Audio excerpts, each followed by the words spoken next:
Hello everyone, welcome to another episode of Beyond the Rig. Today we're doing something a little bit different. We're here to purchase a top-end racing simulator. We're here with our client, Base Performance, who, as many of you know, provides simulators that can range from anywhere from 20 up to £50,000. Now, we're not going to be buying one ourselves, but we're going to take you through the journey of buying one so you can kind of see what goes together with these full turnkey products. I'm really excited to see what it looks like, and hopefully you enjoyed the journey with us. So with that said, let's get inside. So Philip, obviously we're here now at Base Performance. We're now going to go through the journey of kind of buying a simulator. Now, obviously I don't have to check the right to buy one today, but I'm hoping we can offer some insight for potential customers or for anyone who wants to know more about, Base Performance with that, if that's cool. Yeah, that's great. Perfect. Yeah. So I mean, as we kind of walk and talk, obviously I'm seeing the whole building, right? It's not just a mismatch of like metal everywhere and LEDs. No. It's a bit of a cliche, but it does kind of feel like everything has a purpose. Was that? Yes. Yeah. Yeah, and that was intended. We were originally designed for the driver training. Yeah. So predominantly the building's being built around that in mind, and we'll see when we go into the single seater, the GT room, how that all comes together. So I'll do a walkthrough so you can see the space for yourself. We'll start over here. You can have a look at some of the kits being made up, and then we can walk through and you can actually have a taste of what the real sims are. Yeah, that's perfect. I think the fact that we're going straight to the secret sauce to learn what makes your sims, because obviously all the manufacturing is done in-house, right? It is. So all our manufacturing is done in-house. So we've got in the workshop today 3 of our simulators, just to give you an idea of kind of how the sales process begins. So when we take inquiries, everything's done from the bespoke. So all our inquiries that come through, they're not off the shelf, they're not click and collect on your shopping bag, so to speak. And this is where we bring our customers. So even customers from all over the world tend to fly into us, and we create that kind of bespoke journey through to them. And it's very much almost like a white glove service that we offer. Here's our blade. So this is just our kind of basic kit in terms of the pro level in-home simulator that we offer. Comes as standard as black, but you can have it custom made. Nice. So depending on what kind of colouring that you want to have in your at-home sim. And then this is our Phoenix. Now this is a simulator that's actually going to New York. Okay. So we had their team fly in late last year so that they could see everything being put into production. Wow. And they chose their colours, their colour palettes, and they're having some bespoke signage put onto it as well. I guess that's the big thing, right, is that people are able to come and almost experience it firsthand, whereas if you buy from elsewhere, it's kind of just a box that turns up and you're left to build it yourself. And it's, I don't know, it kind of feels like, I imagine for a lot of your clientele, this is something that fits into their, car collection or boat collection or whatever, right? Yeah. So it just adds that extra element on top. It does, and a lot of, like you said, it could be, we've done Aston Martins that go on back of yachts. Wow. We've done, so it's really important for us to understand where the spaces that they're going into as well. And then our tech team, head of engineering, Dave, he always gets involved and speaks to them whilst they're on site. So that was important for the New York install here. Okay, I mean, I'm just looking at, obviously, this one here, and it's not just the sim will then turn up on X day. It's like you say, you've got a team who are coming in to install it, you're running through it with the customer, and I think it's that management of expectations is so important, and it's almost part of the price that maybe people don't see at first glance, right? Yes. Let's go and have a little look at the single seater so you can get an idea of kind of where our journey began.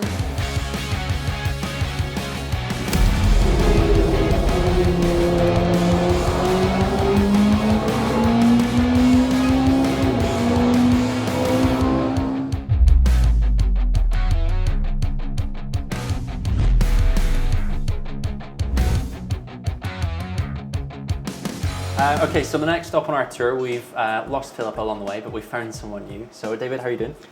Good, thank you. Yourself? Good, yes, not too bad. So I've just decided I'm going to buy 4 of the Phoenix Sims, which is great. Excellent. I've also decided I'm going to buy one of these on the way. But we've been learning, obviously, it's not just the sim that you buy. There is the whole process that comes with the ordering, the technical skills, the manufacturing. But what have we kind of got going on here? This is your baby, right? Kind of. So this is how we started out as a business, really. So we started out as a driver coaching facility, effectively. So using simulation to improve drivers. One thing that we do, and my job here is coaching drivers. Okay. So we do that live as the drivers going round, and post session we look at data, that kind of thing, and it can be anything from literally talking to someone around the track if they're quite new, to finding the last 100th of a second with drivers at a level up to F3 and F2. Oh wow! So we've had drivers at that level here in the past. I think that's the big thing, right? Is what we've been trying to convey to people is that you know, a lot of people don't want to have to go through all the effort of trying to set up the sim so it's just right for them and all this kind of stuff. And you take a lot of that guesswork out for them, right, and give them a platform to use that. In terms of, you know, the software and using a set of Corsa, but I can see we've got some telemetry here, which is probably a thing that a lot of people are looking for if they're using it for a training tool, right? Yeah, and the kind of detail that we go into, like I say, when you're trying to find the last hundredth of a second, the telemetry is pretty crucial. I mean, we have here all of the driver inputs that we can look at, and those tend to be the most useful things, but we can go into a lot more detail than that with the outputs that come from the sim. But what's really useful is that we can actually see that live as the driver's going around. So we actually have a telemetry viewer there that we can load a reference lap up onto, and we can literally see as a driver goes through that they're braking a little bit too hard, or maybe not enough, or they're braking too late or too early. And the other thing that's quite useful actually on that in that regard is that the conditions are always the same in the sim. So you know that if you've done a faster lap time on the sim, it's not because the conditions have changed, the tyres are better, someone's got a better engine than you or whatever. You know that the lap time that you've done is pure performance. There's always something that someone can learn on the sim. So I think it's just an incredibly useful facility for driver training in that regard. Well, thank you so much for taking the time to run us through it. I'm excited to see how this works out, and obviously excited to see how the future goes for base. I'll try and do a few clean laps. Perfect. And so conceptually, I suppose someone could buy one of these as well if they want it, right? Yeah, of course they can. Yeah, so we've done installs typically for teams. Okay.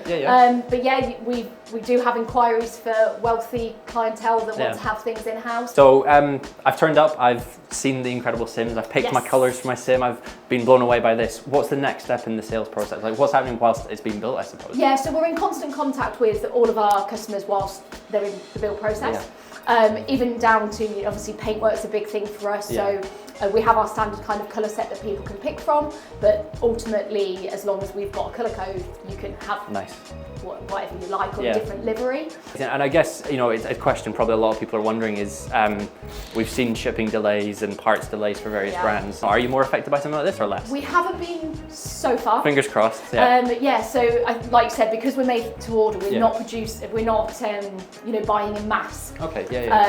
And typically producing in mass either, and that's something that is important to us as well. We want to maintain that element of the business, and it does mean we're not exposed to obviously those issues currently. Anyway, I'm not to say that it won't change, but currently speaking, our times for delivery have not been affected. Perfect. So what's in? And so this is our GT sim. Okay. So again, one of the questions that we ask when people are wanting to have kind of, if it's a team or whether it's a personal buyer, things that we need to obviously get the nitty gritty out of them is the space in which these are going into. So home sims are still important because it's their footprint anyway, but especially with the bespoke side of things. So again, that's another thing that we're constantly speaking to the customer about, whether the height of the room, whether they're designing a room. So we draw all the CAD drawings up so that they can understand exactly what they need. So with the GT, like we were saying a minute ago, if it was, say, a Lamborghini, the same principle would happen. So you'd have the Lamborghini here. So we've got the Aston Martin, and then when you walk around the front, again, utilising the car in itself, you can pick up the bonnet, and you've got that's amazing. Everything underneath for you as well. I keep coming back to the idea that everyone's a conscious decision, which I think a lot of people take for granted perhaps, is that when you buy something that's kind of pre-packaged or pre-built, you know, you still have to build it yourself, whereas this, it's just everything has a purpose, you know, and even the brakes, right, these are real brakes, everything. It's amazing. We've got a couple of sims in front of us. I'm noticing, you know, immediately, obviously the monitor is the first. So with what I'm looking at, I know I can obviously change the paint colour. What else can I change? What can I do? The main thing that you can change is with your blade. Okay. So your blade is kind of, this is our first ever at home kind of build away from the GT and the single seaters. So we've been able to bring a lot internally this year. So this is set up as your pro rig. So you'll see straight away from the steering wheel. When you're, you know, if it's a pro driver, this is necessary. That's it, all the buttons and dials that people are used to. All the things that you need, all the programming that you're going to want to have. We all know you can spend a lot of time in a rig, a lot of time practicing, but for someone who's maybe coming into it for the first time, if I'm looking to buy one of these, the comfort, the seats, can you talk to me a bit about the seats? What can we do? So in terms of the seats, these are all designed by BPS. We spent a lot of time ensuring that ergonomically they're in the right racing position and that they are comfortable. And then we have upgraded to the bigger version for the general public, because everybody comes in all shapes and sizes. And then the difference again with the screens you mentioned, so you have the option now to have the 49-inch or the 57-inch. Okay. So size obviously makes a big difference, but you've also got the 49 runs on 120 hertz and the 57 240. Because that was quite a big. Going to be my next question. Is obviously I know that I need a screen to go racing. I know that I need to be able to see what I'm doing, but there is obviously differences that can make a real difference depending on what you're driving, right? Yeah. So, Philippa, we were saying obviously I've now decided to buy 4 of these. I've fallen in love with them. I think they're great. Yeah, no problem at all. In terms of software, I know I can run a set of Corsa, but if I'm needing to run this at a venue, how do I look after it and what's the process? So in terms of running it in a venue, we'll pop over here and I can show you our venue management software. When you've got all your simulators interlinked, this software now can have up to 30 interlinked. So if you were having a massive sim centre or you were running a huge event with lots of sims, you'd only need one platform to be able to do it.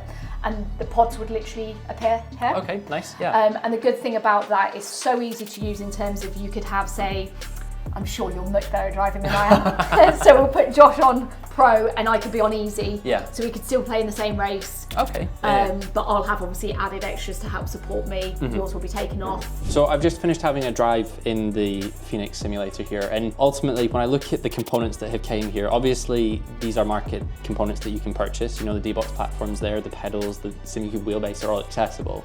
And yes, you can probably find them cheaper elsewhere and do it yourself, but there's something about this that feels that it's been brought together in a proper way. If this was someone's first experience with sim racing, I think they're going to A, leave very, very happy, and B, very confident in the product that they're using. There will be sim racers who look at this and go, I can do it cheaper.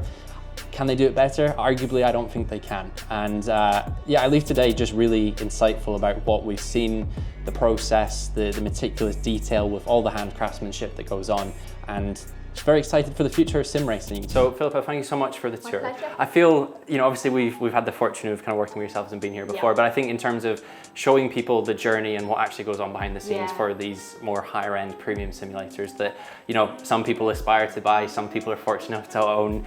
It's been really insightful, and I think helps justify the reason why people like yourself exist. We've covered everything, but it's just, like you said, it's really good to show what that service is. Yeah. And so it's really important for us to get that out there and get people to understand who we are and where our background is and how we're different as well. So it's great to have had you here so that you can show that to people. Yeah, thanks so much. And like we say, if you're following along with us and you're interested in purchasing a simulator from Base, obviously you know where to find them. They have their website, they have their socials that we'll link to them as well in the description. But I think for anyone who maybe has those reservations about how to purchase something that's turnkey and take all the stress out of it, be sure to kind of reach out to them. It's definitely worth it. Thank you to everyone who's joined us for this episode. We're really excited to see what you think about it. We look forward to hearing your thoughts in the comments and the shares and the likes, and we'll see you very, very soon. Goodbye.